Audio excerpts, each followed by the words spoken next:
I'm gonna be telling you about everything you need to know in the new update 26. Starting off, the very first thing you're gonna notice once you get into the game is that the level cap has actually been raised from 2,600 to 2,650. And we got 3 whole fruits that have been completely reworked. Well, not the gravity fruit, but we'll get to that in a bit. The falcon fruit has been changed to the eagle fruit, and the barrier fruit has been changed to the creation fruit. And trust me, the creation fruit is a huge upgrade from the barrier fruit. I can't lie, I've been waiting for them to update this for a while. But anyways, let's start off with the worst fruit in this update, which is the eagle fruit. And worst doesn't technically mean that it's a bad fruit, it's just not on the same level as the gravity and creation. But let's get into it. So the falcon fruit has now switched into the eagle fruit. The rarity has stayed the same, making it an uncommon fruit. The price is a total of 550,000 belly or 975 Robux straight from the Blox fruit dealer. You can also get it from defeating an NPC called the Tyrant of Disguise, which I'll get to in a bit. Anyways, let's get into the moveset. And a lot of you will be surprised, but this fruit actually does have something called a feather meter. And you might be asking, why does such a low level fruit have a meter like this? But unlike most transformations, this fruit actually doesn't need the meter to be completely filled up to activate the F move. But this meter does get drained when you're using your move.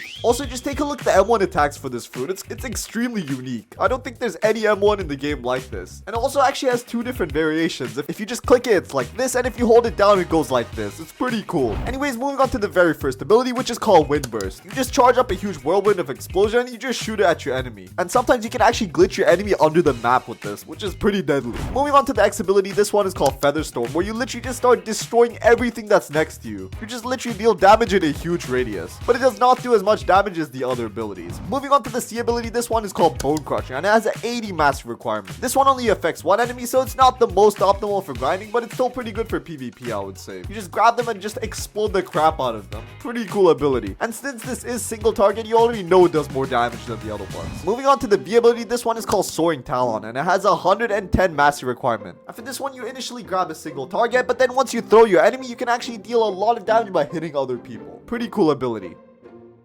Moving on to the final ability that you unlock with this fruit, it's the flight ability with the 150 mastery requirement. I'm pretty sure this is like the only fruit in the game where the movement ability is the hardest to get. 150 mastery, while the other ability is 110. Pretty weird. But this is a pretty standard flying ability. You literally just activate your wings and you can fly around. But a cool twist is that you actually create some explosions around you. So when you activate your wings, you can also do a bit of passive damage. Overall, this fruit is powerful for its price. It has pretty low mastery requirement. It's very cheap and easy to obtain. It's good for grinding and even some sea events. And you can also sky camp really easily with it. Moving on to the bad things, this fruit does have pretty low trade value, but seeing as it just came out, I don't think that's the case currently, but I'm pretty sure like later in the game when most people get their hands on this fruit and see how bad it is compared to the crazy fruits in the game, then I'm pretty sure its trade value is going to drop a bit. And you also do need a bit of aim to actually hit some of the abilities, because there are a few abilities that only affect one person. Moving on to the next fruit that's been completely reworked, we got the creation fruit. This fruit was obviously formerly known as the barrier fruit, and it costs a total of 1.4 million belly or 1,700 Robux straight from the Blox fruit dealer. And this fruit actually does have something called a build meter where it just indicates how much you can build. And a pretty cool thing is that the limit for the build meter on private servers is actually 190, but on public servers it's 40. That's a pretty cool addition. The M1 for this fruit is literally one of the coolest things in the game. You literally just spawn in a shield as long as you hold it down, and nothing can get through this shield. Well, I'm pretty sure some things can, but most abilities won't be able to. Moving on, we got the Z ability. This one is called Batter Up. It's where you just dash straight into your enemy, create a wall behind them, and just destroy them. And did I mention you literally launch yourself with the cannon? How cool is that? Moving on to X ability, this one is called Sleight of Hand, and it has a 45 mastery requirement. It actually has 2 different versions. If you tap the ability, you just spawn in a hand, you grab your enemy and slam them into the floor. But if you actually hold down the ability, then you actually trap the user in your hand, and you can literally just move them around. It's pretty cool. Moving on to the C ability, this one is called Sword Box. You literally just create a box, trap your enemies inside, and you just start spamming the box with swords. And they literally have nowhere to go. Moving on to the V ability, this one is called Magic City, where you literally just spawn in a butt ton of buildings. Like, look at how crazy this is. 14 whole pillars. And this one has 130 mastery requirement.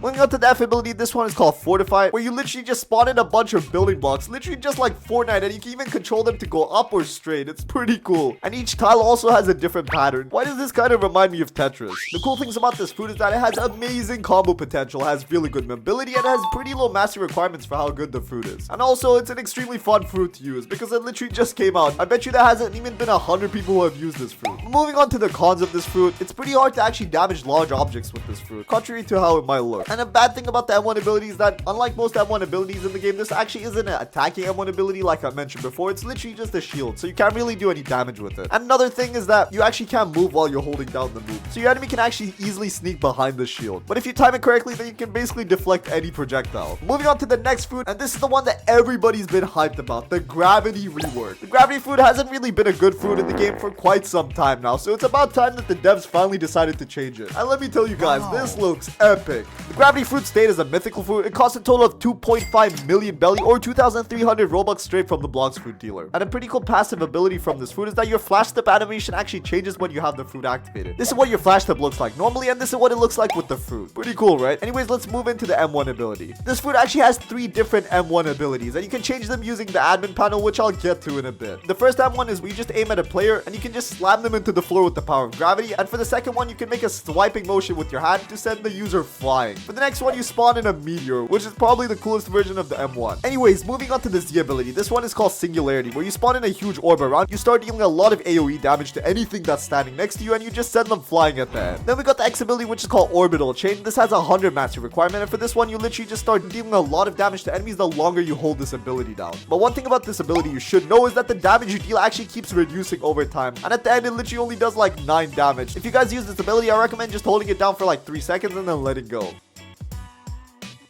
The next ability we got here is the C ability, and this one is called Gravitational Prison with a 200 mastery requirement. We just spawn in this huge black hole and it just sucks in everything around it, and it deals a lot of damage. After that, we got the V ability, which is called Asteroid Crash, where you literally just spawn in a meteor from the sky. It's literally one of the coolest abilities. I mean, just look at this. It looks like you're in some anime. Anyways, the next ability is called Shooting Star. We just hop on a boulder and you can go flying wherever you want. But if you actually just tap this ability, then it just uses the boulder instantly. You have no chance to fly. So if you want to fly, just make sure you're holding it down. Overall, this fruit has decent damage, it has good combo potential, and has a huge hitbox. It's really hard to miss anybody with almost all its abilities, and all of its moves literally break instinct, which is pretty crazy. One bad thing is that its moves have a lot of knockback, which means it's not the most optimal fruit for grinding. And you also need a lot of mastery to unlock all its abilities, which could be pretty challenging for beginners. Anyways, some other things that have been added in this update: a new system tied to fruit experimentation. You can speak to an NPC called the Mysterious Scientist to begin experiments tied to specific fruits. And the only fruits you can do that with in the game right now is the Gravity fruit as well as the Ego fruit. And the Creation fruit is rumored to be added soon. And when you complete these experiments from the Scientist, you unlock new fruit upgrades. And obviously you need new materials and fragments to craft them. Later, the Blox Fruits devs have said that there's going to be upgrade paths for your fruit, which is going to be really crazy. Imagine a Blox Fruits where almost every fruit has multiple abilities and you can literally choose which ones to equip. That's pretty cool. Besides that, they added a new accessory to the game called the Feathered Visage.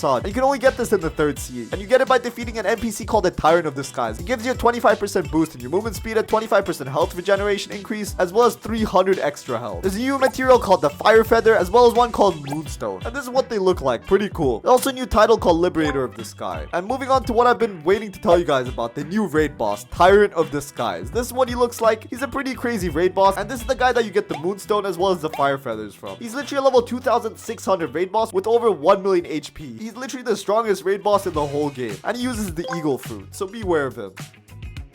You can spawn in the Tyrant of the Skies at Tiki Outpost by completing a certain puzzle. There's a specific statue at the island and you have to just keep killing NPCs until the statue's eyes are glowing red, similar to the Cake Prince. And you need to kill a total of 300 enemies for the boss to spawn. And once the eyes are glowing red, you must break every pot in the boss room 3 times. And you'll know for sure that the boss is spawned in when you see this text in chat: Wings of Wrath descend upon intruders. Then you can just destroy the boss, and this is actually where you get the Liberation of the Sky title from, as well as 6 whole levels, 2,500 fragments, and around 50,000 belly. Defeating this boss also gives you a random skin for your Eagle fruit. And you also have a chance of getting a random physical fruit, which makes this a pretty good raid boss to fight. But make sure you get some friends, because I doubt most of you guys are doing this solo. They've also changed the Vegeta boss to Orbitus, and they changed Bobby the Clown to Chef. And they've also changed the way the Cyborg boss looks. He used to look like Frankie, but now he looks like this. Blox Fruits is really trying to move away from One Piece, which is a really smart move, so they don't get taken down for copyright. There's also a lot of balance changes that have happened in the game. They've nerfed the Yeti fruit, the Diamond fruit, the Dragon Trident's X ability, the True Triple Katana's X pull, and they've also nerfed the Dragon fruit a bit because it was just way too overpowered. I think we can all agree on that. And they've also fixed a bunch of things. And that's pretty much it.